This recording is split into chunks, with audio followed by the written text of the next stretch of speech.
पीछे के 4 साल में नहीं कमाया होगा, इतनी मेरी माँ भंडार भर देगी। उस कलश पर आम के पल्लव शिव का वर है। किसका वर है ये? शंकर।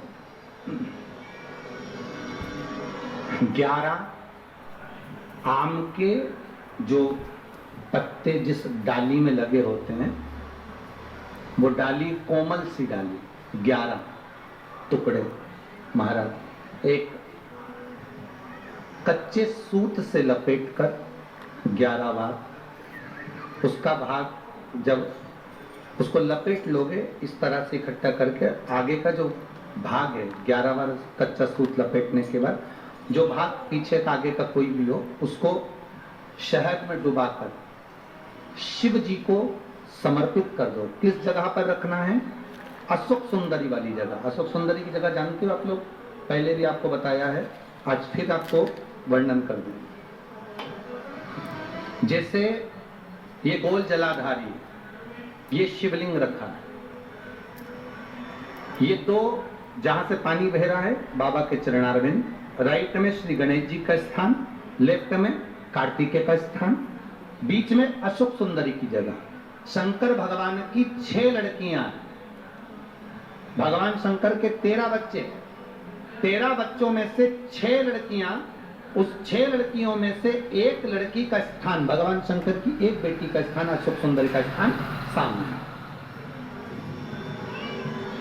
पद्म पुराण में स्पष्ट किया ये स्थान अशोक सुंदरी का। शंकर भगवान की जलाधारी में पार्वती जी का हस्तकमल, ऊपर से जो एक एक बूंद पानी गिरता है, ये शंकर भगवान की 5 लड़कियों का स्थान है, जया, विषहरा, शामरीबारी, दौतली और देव। शंकर भगवान की 5 लड़कियां भगवान शंकर के मस्तक पे जल की धार गिरा रही हैं। बीच में जो अशोक सुंदरी का स्थान है महाराज, उस जगह पर शहद का मुख, जो शहद आपने भिंगोया है, उस शहद का मुख शंकर जी की ओर कर कर इसी चैत्र के महीने में, इन्हीं नवरात्रि में शंकर भगवान के उस अशोक सुंदरी की जगह पर शहद का भाग शिव जी की ओर रख दें। महाराज अगर घर में संपदा की कमी हो, या कोई पैसा खा गया हो, रुपया नहीं दे रहा हो, पैसा अटक गया हो, तो उस शहद को शिव जी की ओर मुख कर कर उस आम के पल्लव की जो डंडी है उसको 11 डंडी को वहां रख दीजिए और उससे अपनी कामना कर कर आ जाइए। हो सके उस शहद में से थोड़ा सा शहद किसी रुमाल पर, किसी कपड़े में लगाकर उसको रख लीजिए। जिस व्यक्ति से पैसे लेना है, जिस व्यक्ति से पैसे मांग रहे हो, उससे एक बार जाकर मिल लीजिए, एक बार उसको खबर कर दीजिए। बाबा चाहेगा भोलेनाथ तो नवरात्रि में ही पैसा वापिस आ जाएगा, अगर शिव कृपा कर देगा। ये बाबा की कृपा। आम का पल्लव कोई साधारण नहीं जिसको कलश के ऊपर रखा जाता है, शिव की कृपा।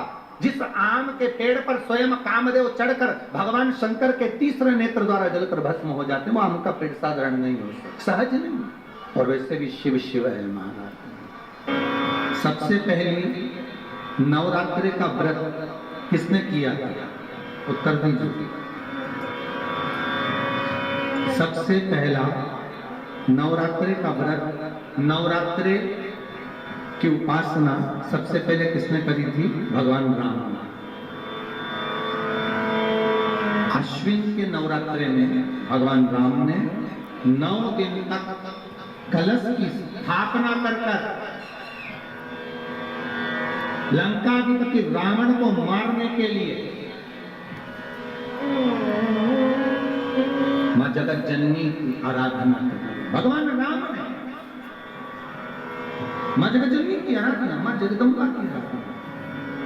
और कहते हैं मेरे राम ने प्रतिदिन मां शक्ति को निमंत्रण दिया और मां जगत जननी से विनती निवेदन कर कर कहा कि आपको प्रतिदिन आना पड़ेगा। इसलिए देवी भागवत में लिखा है कि नवरात्रि में एक दिन, जैसे प्रतिपदा है, पहला दिन है तो 1 कन्या का पूजन करो, द्वितीया है तो 2 कन्या का पूजन करो, तृतीया है तो 3 कन्या का पूजन करो, चतुर्थी है तो 4 कन्या का पूजन करो, पंचमी है 5 कन्या का पूजन करो, छठ है 6 कन्या का पूजन करो, सप्तमी है 7 कन्या का पूजन करो, अष्टमी है 8 कन्या का पूजन करो, नवमी है जम के बोलो 9 कन्याओं का पूजन करो, और अगर इस तरह से आप पूजन नहीं कर सकते नवरात्रि में, तो 9 कन्याओं का पूजन एक साथ या तो अष्टमी के दिन या नवमी के दिन कर दो, या मध्य में बीच में भी आप कर सकते हो एक साथ। पर अगर आपकी कोई कामना है, आपकी कोई इच्छा है, मालूम पड़े जैसे कई लोग कहते हैं कि हमारी इच्छा है, हमारी वो मकान नहीं बिक रहा, या हमारी वो जमीन नहीं खरीदी जा रही, या हमारी कोई कंपनी नहीं चल रही, या हमारे काम में ये अड़चन आ रही है, तो नवरात्रि में 4 नवरात्रि में से किसी भी नवरात्रि में आप नियम बना लो कि एक कलश की स्थापना कर एक दिन में एक कन्या का पूजन कर उसको भोजन कराना, लाल वस्त्र देना, लाल चुनरी देना, दूसरे दिन में 2 कन्याओं का पूजन कर लाल वस्त्र ओढ़ाना, लाल चुनरी देना, तीसरे दिन में 3, चौथे दिन में 4, 5वें दिन में 5, ऐसे 7-9 दिन तक एक कन्याओं के क्रम को बढ़ाते बढ़ाते बढ़ाते बढ़ाते आप उस पूजन का विधान प्रबल कर सकते। आज किसी का फोन था सुबह, तो कोई कह रहे थे कि हमें गुरुजी से बात कराओ, तो स्वामी जी ने बताया कि फोन आया था और वो बोल रहे थे कि हमें नवरात्रि में अगर मान लो कोई साधना करना हो तो कौन सी साधना करना चाहिए, हम किसकी आराधना करें, हम 9 दिन तक किसकी साधना करें। तो अगर बन सके तो देवी भागवत में सबसे सुंदर साधना यही है कि हम एक दिन में एक कन्या के चरण धोकर पूजन कर उस कन्या को भोजन कराकर उसका स्मरण करें। हाँ, ये जरूर है अब आप किसी कन्या को एक दिन में 1, 2 दिन में 2, 3 दिन में 3, 4 दिन में 4, 5 दिन में 5, ऐसे नवरात्रि 4 बार जो नवरात्रि आती है, किसी भी नवरात्रि में आपको स्मरण कर उसका फल नहीं।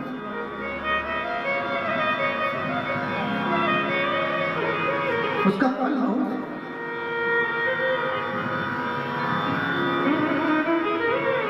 जैसे बेलपत्री का किया गया दान छिन्न नहीं माना जाता। किस चीज का दान?